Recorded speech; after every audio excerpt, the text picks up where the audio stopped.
Bonjour, que nous réserve le Bitcoin? C'est ce que nous allons voir dans l'analyse du jour. Mais avant de commencer, n'oubliez pas de vous abonner, de mettre un petit pouce bleu et de laisser un commentaire. Alors comme prévu, dans cette vidéo, on va voir les différents plans Elliott Wave. Si ce n'est pas déjà fait, je vous invite à aller regarder la vidéo que j'ai faite aujourd'hui, la première, un Bitcoin bullish ou bull trap. Il y aura un petit lien avec la vidéo. Donc je vous invite à aller la regarder si ce n'est pas déjà fait, à voir en premier. Voilà, sinon on va pas perdre de temps, on va pas se diriger vers la cryptomap vu qu'on a déjà fait dans la précédente vidéo. On va tout simplement se diriger vers le premier plan. Donc, avant de commencer, ça tombe bien qu'on est sur ce graphique, on va même se mettre en mensuel et on va s'enlever. Alors, les plans actuels que je propose ne vont pas prendre en compte, enfin, on va pas trancher, disons, sur le plan global, parce qu'il y a aussi un plan global. Je ferai une vidéo pour ça, mais pourquoi je vous en parle jamais, c'est parce que il y a beaucoup trop de possibilités, de scénarios, et finalement, ça va pas être si pertinent que ça va pas nous aider tant que ça. Donc, je ferai une vidéo dédiée, mais sachez que voilà, on va pas en tenir compte vraiment dans nos scénarios, si ce n'est pour les niveaux, mais on va prendre en compte les différents scénarios, parce que peu importe les scénarios, la vague qu'on a fait là, qu'elle soit terminée ou pas, c'est soit une vague 1, soit une vague 3, soit une vague 5. Donc, ce qui veut dire que là, si on est en train de corriger, hein, vous savez que dans une impulsion, il y a deux corrections, la vague 3, la vague 2 et la vague 4. Donc, une correction, ce sera forcément une vague 2 ou une vague 4. Donc, il peut y avoir une multitude de scénarios ici. La correction, c'est forcément une vague 2 ou une vague 4. Donc, on prendra tout simplement les niveaux pour les vagues 2 et pour les vagues 4. Voilà. Et un jour, je vous ferai enfin, si vous voulez, je vous ferai une vidéo sur les différents plans de tout l'histoire du Bitcoin par rapport à vague d'Elliott. C'est pas à l'ordre du jour. Aujourd'hui, ce qui nous intéresse, c'est cette partie-là. Et on va commencer par les scénarios bullish. Les scénarios bullish qui sont, à l'heure actuelle du jour, les moins probables. Tout simplement parce que, oui, comme vous l'avez vu dans la vidéo précédente, au niveau graphique, il reste un petit peu d'espoir. On n'a pas encore cassé les niveaux de dernière limite pour passer complètement bear au niveau graphique. Au niveau des indicateurs, c'est une autre histoire.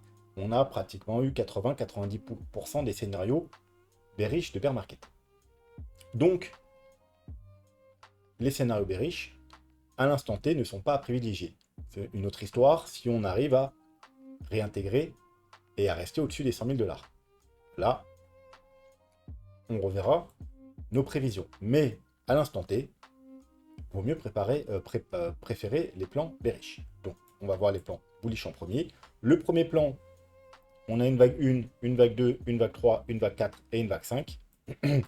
Mais avant de continuer, c'est vrai qu'il faut quand même que je fasse un rappel. S'il y a des nouveaux sur la chaîne, s'il y a des gens qui passent par là, si vous voulez comprendre ce que je raconte, si vous n'avez aucune notion en éliotisme, allez voir en dessous de chaque vidéo, vous avez vidéo à voir absolument, tuto vague d'Elliott. Voilà, c'est un tuto très simple, très compliqué, c'est fait pour que tout le monde comprenne, même un enfant de 10 ans. Donc, allez le voir et vous aurez toutes les bases pour comprendre mes analyses, mais également celles des autres analystes quand on parle des vagues d'Elliott. Voilà, si vous voulez soutenir la chaîne aussi, vous pouvez faire des petites donations. Utiliser les liens d'affiliation, c'est que des plateformes que j'utilise personnellement, soit pour trader, soit pour investir sur les crypto-monnaies, et Trade des prêts publics. Pour moi, la meilleure plateforme pour débuter. J'entends bien pour débuter, pour les débutants qui veulent se lancer dans l'investissement sur les marchés traditionnels. C'est la plus simple, la moins chère, et celle qui vous permettra d'entrer le plus facilement possible dans l'investissement sur les marchés traditionnels. Et c'est extrêmement important de se diversifier, de ne pas rester full crypto. Vous pouvez également rejoindre la chaîne, 4 petits paliers. À partir du deuxième palier, vous aurez droit aux vidéos réservées aux membres. Le deuxième palier, je crois qu'il est à 4,99. Voilà. Donc, maintenant que ceci étant dit, premier scénario, une vague 1, une vague 2, une vague 3, une vague 4. Et là, on est dans la dernière vague. Dernière vague qui va être une vague en extension. Ça veut dire qu'il va être plus longue que la normale. Et donc, cette vague-là devrait être constituée de 5 sous-vagues. Et là, on aurait fait la première vague. Et là, on serait dans une vague 2. Donc, on serait dans une vague 2. On est déjà sorti du scénario le plus probable, c'est-à-dire une vague 2 dans environ 70% des cas, elle s'arrête dans cette zone-là, donc c'est les 0,5 et 0,61% de Fibonacci. On est venu rechercher les 0,786, qui ne sont pas une target extrêmement rare. C'est à peu près les mêmes équivalents que les 0,382. C'est une target moins commune que 0,5 et 0,688, mais on n'entre pas dans le cas de figure extrêmement rare. Voilà. C'est juste beaucoup moins probable en statistique que cette zone-là qui est la plus grosse zone statistique, mais ça arrive régulièrement que des deux bullish s'arrêtent au 38,2 ou des deux un peu plus fortes s'arrêtent au 70, au 0,78,2 ou 76,4, peu importe, vous prenez lequel vous voulez, c'est à peu près la même chose. Par contre, effectivement, si on casse ce niveau-là, là, on rentre dans des scénarios très rares, hein, qui représentent moins de 15, moins de 10% des cas de figure d'une 2. Hein. Vous savez qu'une 2 peut retracer jusqu'au point de départ. Elle ne peut pas aller plus bas. Plus bas, on annule ces scénarios. On annulera le suivant également, qui est à peu près de la même configuration. Mais tant qu'on n'a pas cassé, hein, le plus bas là, donc le point de départ de cette vague 1, le scénario n'est pas annulé. Par contre, il perdra fortement en probabilité si on revient à recasser ce niveau-là. Et on sera plus que dans 10%, grosso modo, 10% de chance qu'on soit dans ce scénario, hein, si on vient un peu plus bas, sans casser le plus bas ici. Donc, ensuite, on aura, si on est dans ce scénario, une 3, une 4, une 5, hein, j'ai déjà fait les projections pour ce que ça va donner. Donc, une 3 classique qui va rechercher les 1,61,8, une 4 classique, et une 5 qui va rechercher soit les 0,61,8, soit les 1, voire si c'est une 5 extrêmement bullish, les 1,61,8. Au niveau de la vague jaune, on a une target là et une target là. Donc à privilégier, quand même, c'est cette zone-là. Hein. Là, c'est la target très bullish et la target très bullish pour une vague 5. Donc deux targets très bullish, ne pas privilégier, hein, autour des 280-290 000 $. À privilégier, c'est les targets de vague bleue, donc 198 000 et 233 000. La target jaune, 210 000, donc entre les 200 et les 230 000, c'est la target à privilégier pour ce scénario. Voilà. Et encore une fois, il sera annulé si on casse les 74 000 $. Deuxième scénario bullish, on a à peu près la même chose, sauf que les vagues ne sont pas placées pareil. On a également une 5 en extension. 1, 2, 3, hein, cette fois-ci la 3 elle n'est pas là et 4 là, la 3 elle est là, 4 et 5. Et, alors c'est le scénario que j'aime le moins, hein, je pourrais même l'enlever, hein, c'était un des anciens scénarios ACMA, hein, l'ancien, l'avant-avant-dernier. Donc avec une vague 1, une vague 2, et là on serait dans une 3 rose, qui aurait fait également une vague 1, une vague 2, et ensuite il nous faudra une vague 3, 4, 5. Alors là j'ai pas fait des extensions, hein, c'est les anciens niveaux, hein, mais bon, ce sera à peu près dans cette ordre d'idée, avec des targets pareils, hein, comprises entre 180 et 300 000 $. Mais voilà, c'est vraiment. Alors, je n'ai jamais aimé, hein, vous savez, ce scénario. Je l'aime encore moins maintenant. Surtout que c'est vrai que je n'en ai pas parlé dans la vidéo précédente. Une des choses bullish qu'on peut voir aussi sur le graphique, c'est qu'on a. Alors, pour l'instant, tant qu'on n'a pas cassé le bas là, on a une divergence bullish cachée. Hein, c'est vrai que j'aurais pu vous en parler dans la vidéo précédente pour ce qu'on avait de bullish sur le graphique. Tant qu'on n'a pas cassé ce bas-là, on a une bullish divergence cachée, qui sont encore plus puissantes que les bullish divergences. Pourquoi? Bah, tout simplement, hein, hop, on fait ça, voilà. Hein. Vous avez un bas plus haut, vous avez un bas plus bas. Bullish divergence cachée. Et tant qu'on n'a pas cassé ce bas-là sur le graphique, elle est toujours valide. Bien entendu, hein, maintenant, il faudra la valider, il faudra casser ce niveau-là, hein, pour valider la divergence. Mais voilà, c'est une divergence potentielle. Exactement la même chose qu'on avait ici. Hein. Vous avez un bas plus haut, un bas plus bas. Bullish divergence cachée qui a été validée quand on est remonté là. Et puis voilà, ça nous emmener faire des nouveaux plus hauts. Hein. Donc ça nous emmènerait peut-être pas à faire des nouveaux plus hauts, mais si on arrive à repasser ce niveau-là, on aura peut-être droit quand même à un gros rebond.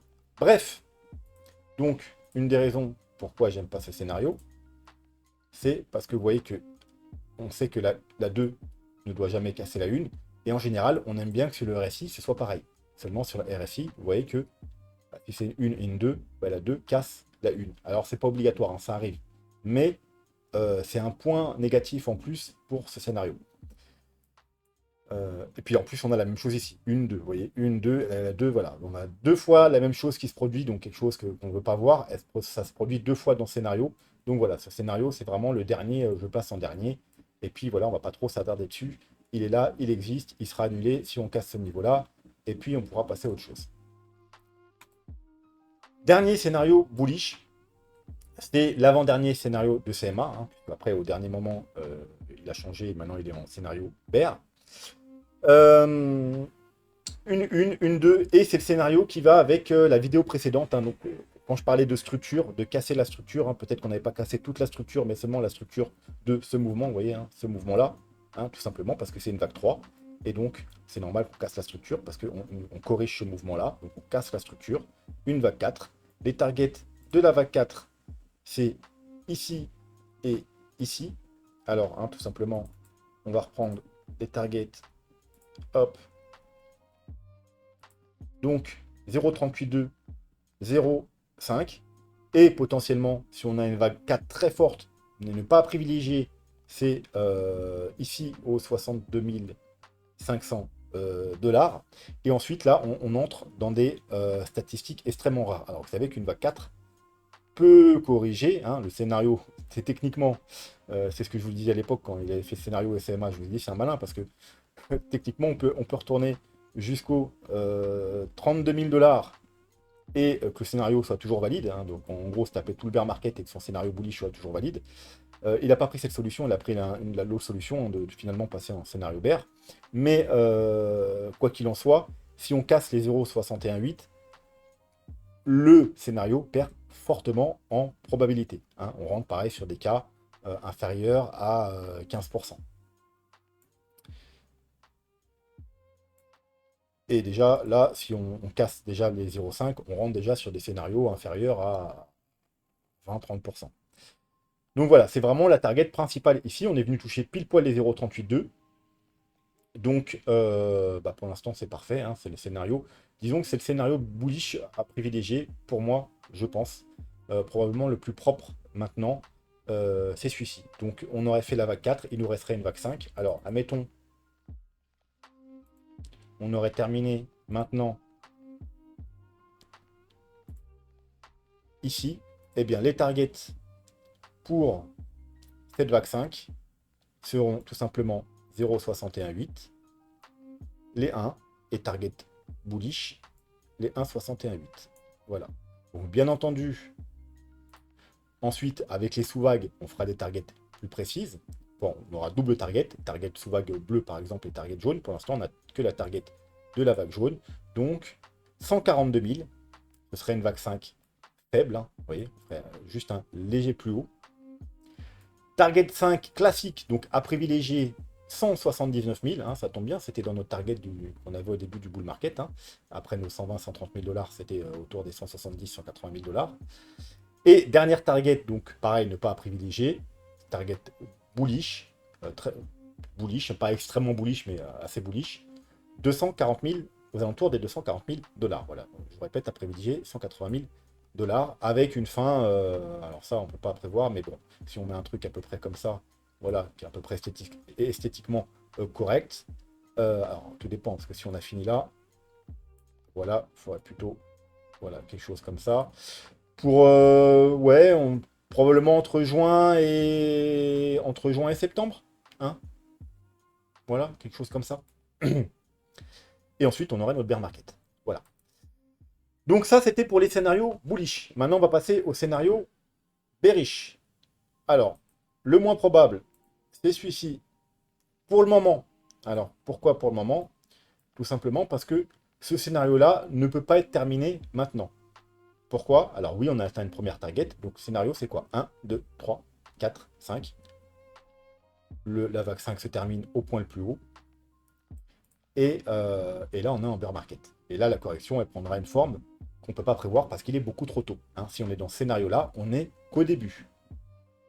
Il faudra former une ABC, une WXY, une flat, un triangle, peu importe. Pour l'instant, c'est encore trop tôt. Au minimum, là, on aurait fait une vague 1, donc une vague A, une vague B, avec un beau rebond, et ensuite une vague C pour venir chercher minimum ici, voire ici, voire... ouais, je pense que, voilà, au moins ici, hein, 58 000 $, c'est une bonne target. Pourquoi il ne peut pas être terminé maintenant? Tout simplement, alors, au niveau de la force, sans problème, on est venu rechercher là.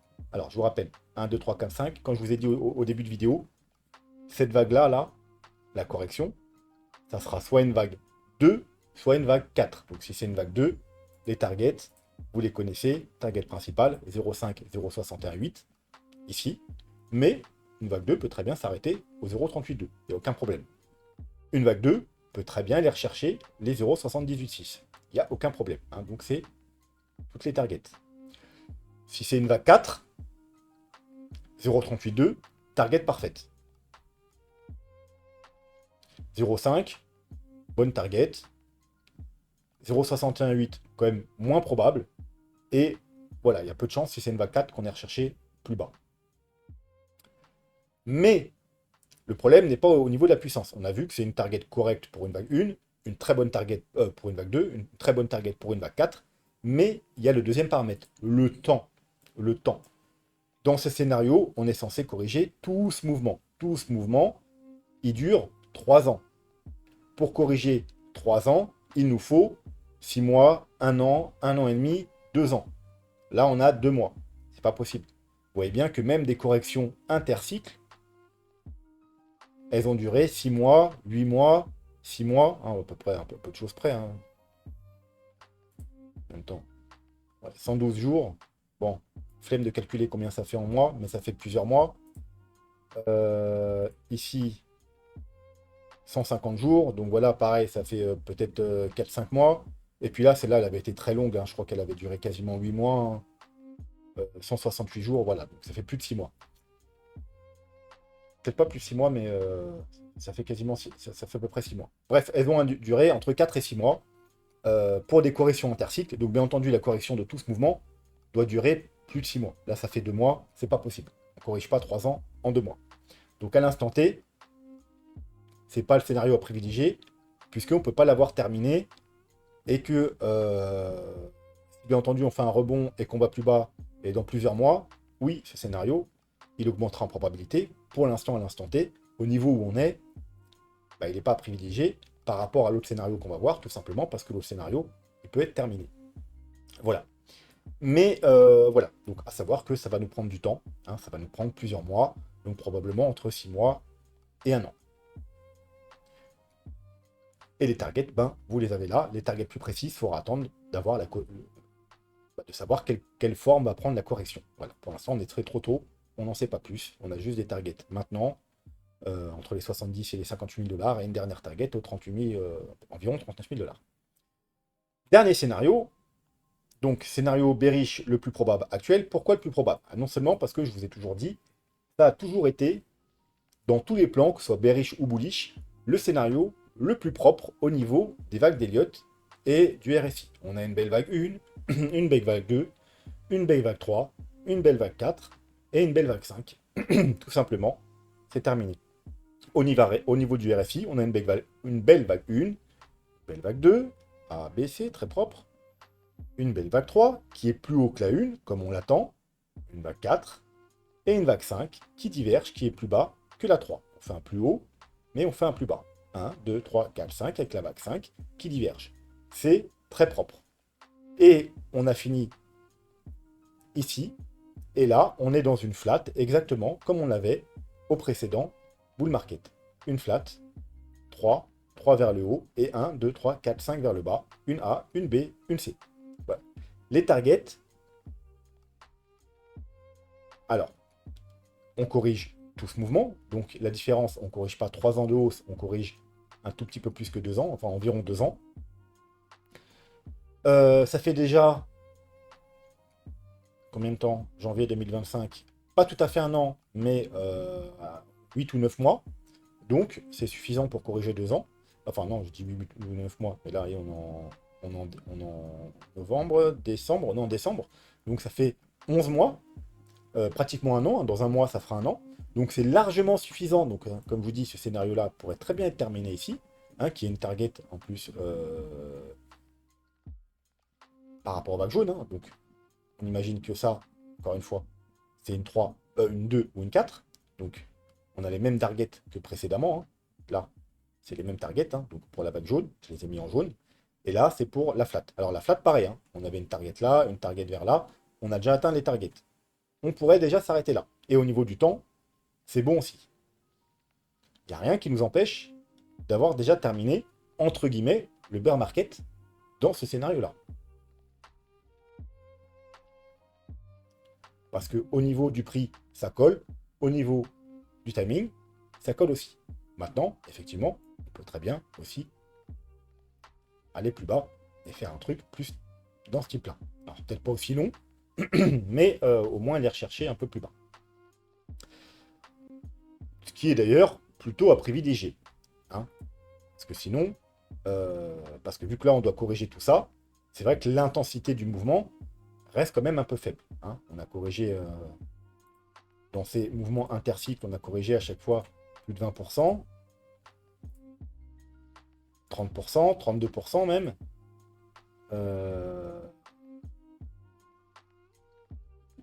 30%, et puis là, on aurait corrigé un tout petit peu plus. Voilà, 35. Donc au niveau de l'intensité, c'est quand même très faible pour corriger tout le mouvement là. Hein. Donc, il faudrait quand même privilégier d'aller plus bas.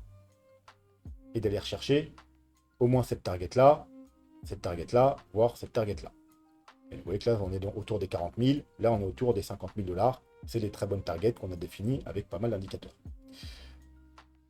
Et puis ensuite, on repartira en bull market. Voilà. Et bien entendu, il nous faudra décompter 5 vagues. Hein. Donc, on va se mettre pas en 3 jours. Alors, l'idéal, ce serait de les avoir en weekly, mais au moins en 3 jours. Hein. Donc, vous voyez, une vague 1, une vague 2, une vague 3, une vague 1, une vague 2, une vague 3. Et là, alors en 3 jours, 4 et 5 en divergence. Hein. Donc, 4 et 5, hein, vous voyez que ça pourrait être très bien vite se terminer. On préférerait quand même voir les vagues en weekly. Hein. Et en weekly, on serait plus sur une vague 1. Hein. Et là, potentiellement, s'il y a un gros rebond, une vague 2, voire peut-être qu'on ne l'a pas encore eu, peut-être qu'on va aller plus bas, faire une vague 2, bah, peut-être que ça prendra beaucoup plus de temps. Hein. 3 jours, effectivement, il pourrait nous rester une dernière petite vague. Hein. Hop, faire un plus bas, une belle divergence haussière, et on a 1, 2, 3, 4, 5, tout va bien. Maintenant, le time frame il est assez grand, donc c'est exactement la même chose que je vous avais dit là. On pouvait voir la fin de cette structure ici en 3 jours, mais pas en weekly. Donc c'est pour ça que je vous ai dit, il faut rester très prudent avec ce bottom-là, parce que j'aurais bien aimé voir la fin de structure en weekly. La fin de structure en weekly, on l'a eu seulement ici. Et là, donc, je vous ai dit, du coup, j'ai ma fin de structure en weekly. Le bottom, pour moi, est trouvé. Et il sera trouvé jusqu'à preuve du contraire. On n'a jamais prouvé le contraire, donc je suis resté dans mes dires qu'on avait bottom ici tout le long. Donc voilà. J'aimerais bien, encore une fois, pouvoir voir la structure en weekly, mais on fera attention déjà en 3 jours. Et à savoir que, alors, est-ce que ça pourrait être déjà terminé ici uniquement si on prend du daily, peut-être. 1, 2, 3. Non, même pas. 1, 2, 3, 4. Non, même pas. Même pas. On n'a même pas de. Alors, c'est pas obligatoire, hein, une divergence sur le RSI, mais c'est quand même bien. Vous savez que c'est quelque chose qu'on aime bien voir. Donc 80% du temps, 90% du temps, on a nos divergences sur les vagues 5. Là, effectivement, 1, 2, on pourrait compter 1, 2, 3, et encore la 3, la 4 mange. 1, 2, 3, 4, 5. C'est pas bon. Hein. C'est plus de 1, 2, 3, 4, 5. C'est plus comme le 3 jours. Quoi qu'il en soit, il nous manque quand même une vague. Hein. Donc, si on s'arrête là, finalement, et qu'on remonte, et qu'on vient faire des nouveaux plus hauts, même si on a atteint des targets pour ce scénario, ce sera, hein, comme je vous dis, si on remonte et on vient faire des plus hauts, c'est-à-dire une nouvelle jambe haussière, ce ne sera pas ce scénario à privilégier. Parce qu'on n'a pas les 5 vagues ici, parce que, quand même, on n'a pas été assez profond pour corriger tout le mouvement ici, et il vaudra mieux privilégier du coup un des scénarios boules, hein, c'est-à-dire par exemple celui-là, et de dire que on est dans ce scénario boule. Voilà. Mais si par contre on vient faire des plus bas, ce sera le scénario à privilégier. D'abord celui-ci, et ensuite celui-là en deuxième. Et on oubliera de toute façon les deux scénarios là boule, hein, si on casse les 75 000 $. Et le dernier scénario boule, on l'oubliera. Ah, alors déjà, si on casse les 75 000 $, il perd très fortement en probabilité, comme on l'a vu. Hein. Hein, de toute façon, grosso modo, que ce soit au niveau indicateur graphique ou même Elliott Wave, si on casse les 75 000 $, les probabilités qu'on soit toujours en bull market, c'est 5%. Ah, je vous donne, c'est un chiffre au hasard, mais on est guère plus que ça, hein, si on casse les 75 000 $. Parce qu'on aura tout des confirmations, que ce soit indicateur qu'on a déjà quasiment déjà toutes, graphique, hein, on l'a vu dans la vidéo précédente, et même Elliott Wave, hein, il restera que ce scénario, et encore on sera sur des probabilités de moins de 10%. Voilà, donc ça sera quand même très très léger, on serait sur la totalité sur moins de 5% de chance d'être toujours en bull market si on casse ce niveau-là. Voilà. Mais tant qu'on n'a pas cassé ce niveau-là, eh bien les trois scénarios bull restent quand même probables. Voilà.